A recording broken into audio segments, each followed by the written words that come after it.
Of all the planets in the universe, there is only one that we know can support life. It is called planet Earth. This documentary is sponsored by Diamond Vision. Crazy. So I was all like, wow, this looks way fun. And my friends were all like, oh, it is. Trust me.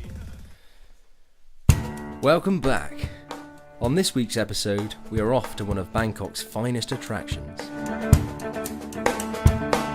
I'm still adapting to the time difference, so I'm up bright and early at 6 a.m. In Thailand, you can hail a cab anywhere. I jumped into one right outside the hotel.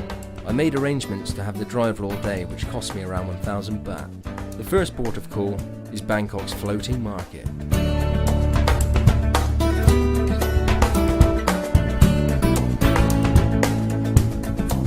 In a nutshell, the floating market is an example of the Far East at its best. The sights, smells, and the unique environment make this a fantastic experience. If you spot something that tickles your fancy, ask the driver to moor up, and as all over Thailand, you will then need to haggle for a fair price. This is normally achieved by passing the calculator back and forth. My first stop was at a small business that produces sugar from coconut. The owner kindly offered to talk about the process. Sadika. This here we make coconut sugar. Sugar come from here, from flower coconut. Flower on the top of coconut tree. Flower before become coconut. In the evening we cut flower and we cover like this. Sugar from flower is dip. And in the morning we keep sugar and we boil here. Boil about 20 minutes just for it. And in the basket, from water that you drink, we boiling 2 hours. After 2 hours, it becomes sugar like this. You can taste coconut sugar. This Thai people use for cooking. Put in hot coffee, hot tea, soup, curry for cooking. Very good. Very nice. Being a big fan of small business ventures, I stocked up on sugar, then jumped back on board the vessel to see more of the market.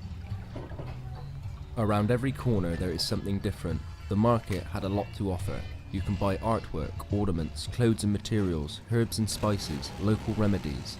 Fresh food is also available throughout, which has been knocked up using the local produce.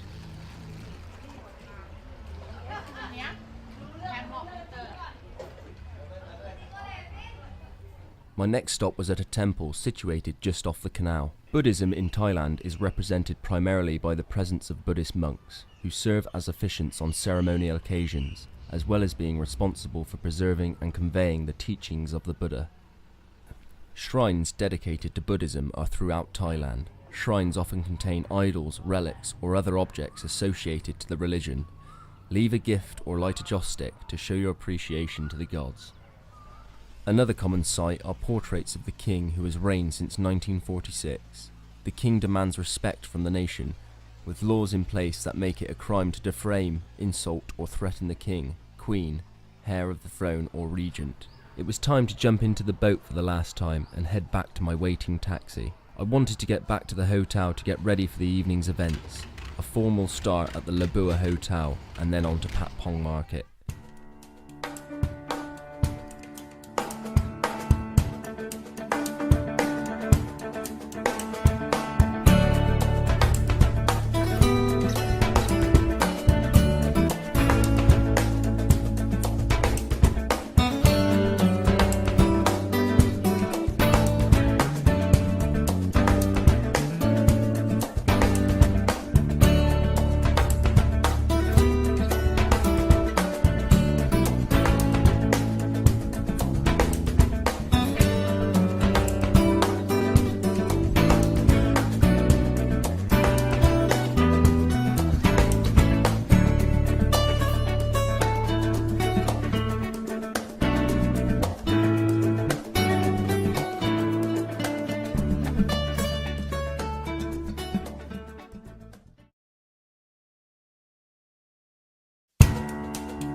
The Labua at State Tower is Bangkok's finest 5-star all-suite hotel.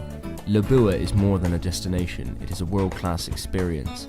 you can't help but look around in awe at the design and materials that have been used to create this great hotel. Many know its name through a well-known film, The Hangover 2, where scenes have been shot around the famous Sky Bar.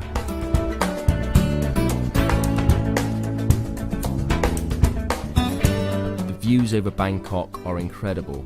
I went in the evening to see this beautiful city in its finest hour, all lit up with plenty going on down below.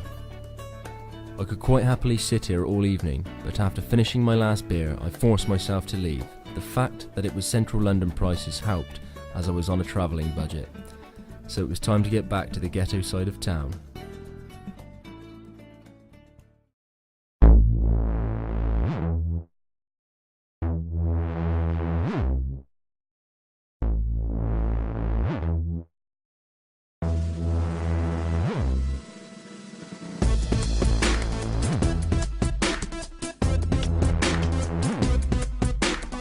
Pat Pong is an entertainment district in Bangkok. Whilst Pat Pong is internationally known as a red light district at the heart of Bangkok's sex industry, it also holds a night market which was introduced in the early 1990s. Pat Pong gets its name from the family that owns much of the area's property. They are immigrants from China who purchased the area in 1946. Originally simply an ordinary business area, the coming of the bars eventually would drive out most of the other businesses. By 1968, a handful of nightclubs existed in the area, and Pat Pong found some use as an R&R location for the US troops serving in the Vietnam War. Since the Vietnam War, Thailand has gained international notoriety among travellers from many countries as a sex tourism destination. Extortion, abuse and general criminal activity blatantly goes on behind closed doors in these establishments. You'd be naive to think otherwise.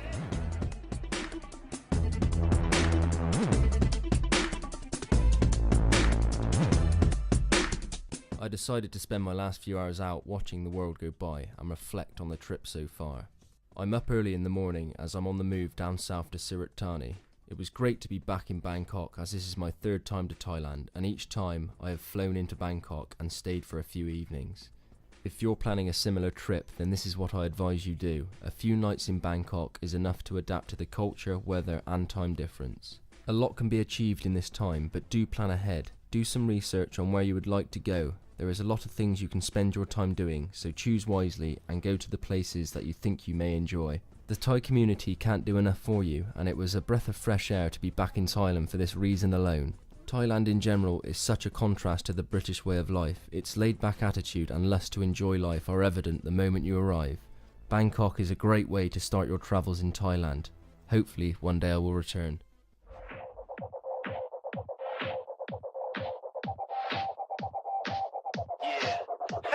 Switch, swoosh, bang to bang, and I'm working on my body like a chimpanzee. Zang, I'm the only player with the big prize. I'm the only player with the big brown eyes. Rolling like a train in the middle of the block. You better call the cops, I'm playing on the clock. Yo, swag, swag, working on my swag. Venom in the booty and I got my